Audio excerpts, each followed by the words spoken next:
Hola hermanos, ¿cuál es el origen y el significado del nombre de España? ¿Cuántos nombres tuvo España en su larga historia? Hoy nos adentramos en la historia con un H mayúscula para encontrar la pila en la que fue bautizada nuestra hermosa tierra con el nombre de España. Pero antes de arrancar este vídeo, recuerda que si te gusta mi trabajo, dale a me gusta, comparte el vídeo en tus redes sociales y suscríbete al canal. Gracias por tu apoyo. A lo largo de la historia, España tuvo varios nombres. Encontramos ya las huellas de sus nombres en la edad de la invención de la escritura, hacia el año 4000 a.C.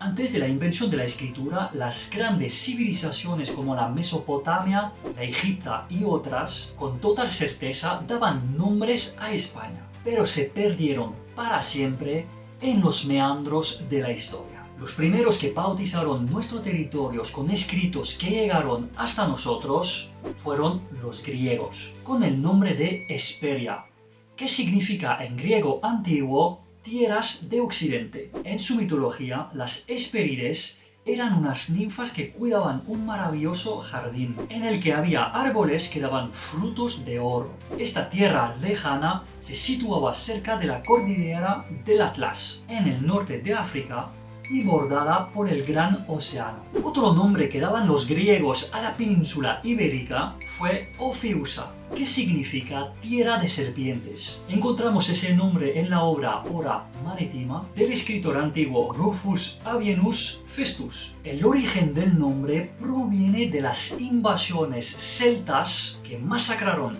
a los nativos y se asentaron en el norte y en el oeste de la península ibérica en el siglo VI a.C.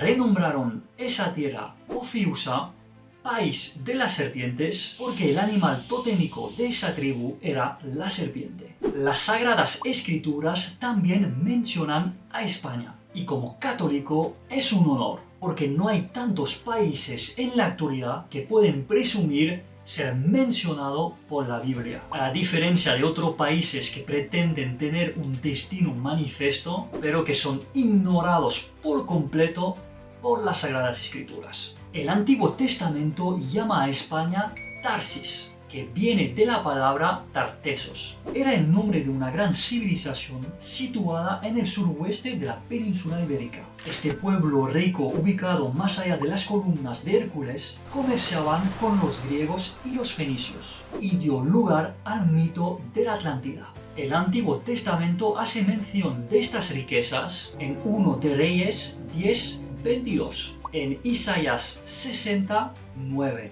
y en Ezequiel 27:12. Pero también la Biblia menciona a Tarsis en Salmo 72:10, en Isaías 66:19 y en Jeremías 10:9. Y cuando el profeta Jonás quiere huir de Dios, va hacia la tierra más lejana del mundo conocido, Tarsis, en Jonás 1:3. El Evangelio cita a España en Romanos 15:24 y en Romanos 15:28.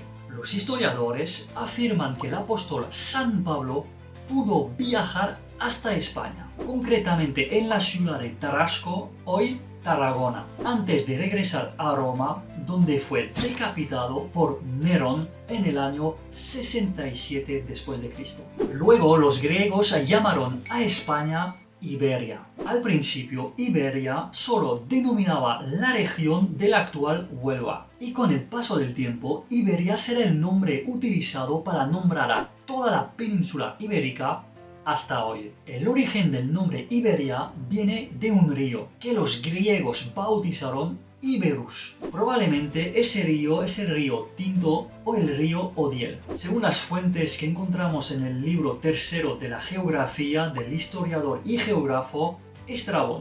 Estrabón describe a España como una piel de buey. También en él nos habla de sus grandes riquezas minerales. Y todas estas riquezas han atraído la atención de los griegos, de los fenicios, que van a tener una gran importancia, y de los romanos. Los romanos llegan a España en el año 218 a.C., justo después de la primera guerra púnica frente a Cartago, y tardaron 200 años en conquistar toda la península ibérica. A comparación, el gran Julio César conquistó toda la Galia en 8 años. Eso nos demuestra que los iberos eran grandes guerreros y nos pusieron el nombre de España como equivalente a Iberia. Podemos encontrar la huella de España por primera vez en el libro Ave Urbe Condita del escritor romano Tito Livio. Lo más extraño con España es que no tiene raíz latina, sino fenicia. Los fenicios son un pueblo del levante mediterráneo,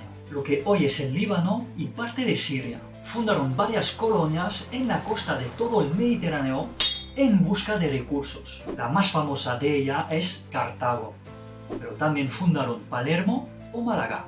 Llegaron a España ya en el siglo IX a.C. En el siglo VIII a.C. fundaron Cádiz, la ciudad más antigua de Europa. España viene del fenicio y Span-ya, que significa tierra de forjadores de metales, lo que tiene lógica, ya que en la antigüedad España estaba famosa por sus grandes riquezas mineras. España es el nombre más antiguo de España, ya que los fenicios llegaron en nuestras costas en el siglo IX a.C., un siglo antes que los griegos y su denominación de Hesperia, Ofiusa y Iberia. Tal vez los romanos conocían este hecho y por eso llamaron a una de sus provincias más ricas y próspera de su imperio, que le dará uno de sus mejores legiones y sus mejores emperadores, como Trajano, Adriano y Teodosio, Hispania. Y con el paso del tiempo evolucionó a España. Sefarad es el nombre que daban los judíos a España. Lo encontramos en la Biblia, concretamente en el libro de Abadías 1:20. Los judíos que vivían en España se llamaban sefardís. Y hoy los sefardís es una de las dos ramas más importantes del judaísmo, junto a los askenazis. Si quieres conocer las diferencias que existen entre cristianos y judíos, te invito a ver mi video sobre ese tema. Al igual que los judíos, los musulmanes tenían un nombre para designar a España: Al-Ándalus, un término que utilizaron desde el año 711, año de su invasión, hasta el año 1492, año de la liberación de los españoles del yugo del Islam. Si quieres conocer las diferencias que existen entre cristianos y musulmanes, te invito a ver mi video sobre ese tema. Aunque Al-Ándalus es un nombre utilizado exclusivamente por los árabes, no es una palabra de origen árabe. Su origen viene de la leyenda de la Atlántida de Platón. Los árabes, al invadir el Imperio Bizantino, también llamado Imperio Romano de Oriente, entraron en contacto con las obras de la literatura clásica. Al traducir estos textos del griego al árabe, traducieron la isla del Atlántico como Jarzirat al-Andalus. Al conquistar España, los musulmanes bautizaron la tierra más al occidente de su imperio y del mundo conocido como el mítico lugar de la Atlántida. Acabamos de ver todos los nombres que tuvo España en el curso de su gran historia. Y es curioso de ver que todos estos nombres fueron dados por extranjeros: celtas, fenicios, griegos, romanos, judíos, árabes. Lo más probable es que los nativos de España tuvieron por lo menos un nombre para designar a su tierra, pero desgraciadamente se perdió definitivamente en los abismos de la historia. Si tienes una idea de cómo los nativos españoles pudieron llamar a su tierra, déjalo en los comentarios. Marcus Garvey decía que un pueblo que no conoce su pasado, sus orígenes y su cultura es como un árbol sin raíces. Españoles, tenemos el deber, tenemos la obligación, en memoria a los extraordinarios logros de nuestros antepasados, a tener raíces enormes y profundas. ¡Viva España! ¡Ave María!